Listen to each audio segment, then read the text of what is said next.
शास्त्र पुराण शिकणारी अजयमेळासारखे ब्राह्मण चुकले, त्यांना धर्मशास्त्र माहीत नाही. अद्रष्ट आहे पतित होण्याचं.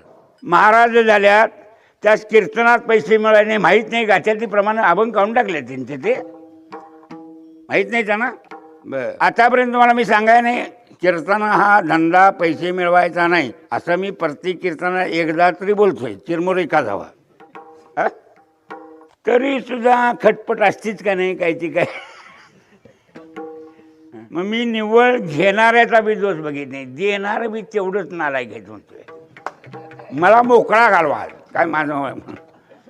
मी काय सांगतो ऐकून घ्या. धर्म मोडायचा नाही तर दोन्ही बाजून उपासना करायची. माझ्या बाळावयात मी कीर्तन करतो, बाहेर गेलो तर नारळाबरोबर पैसे देत नव्हती माणसं.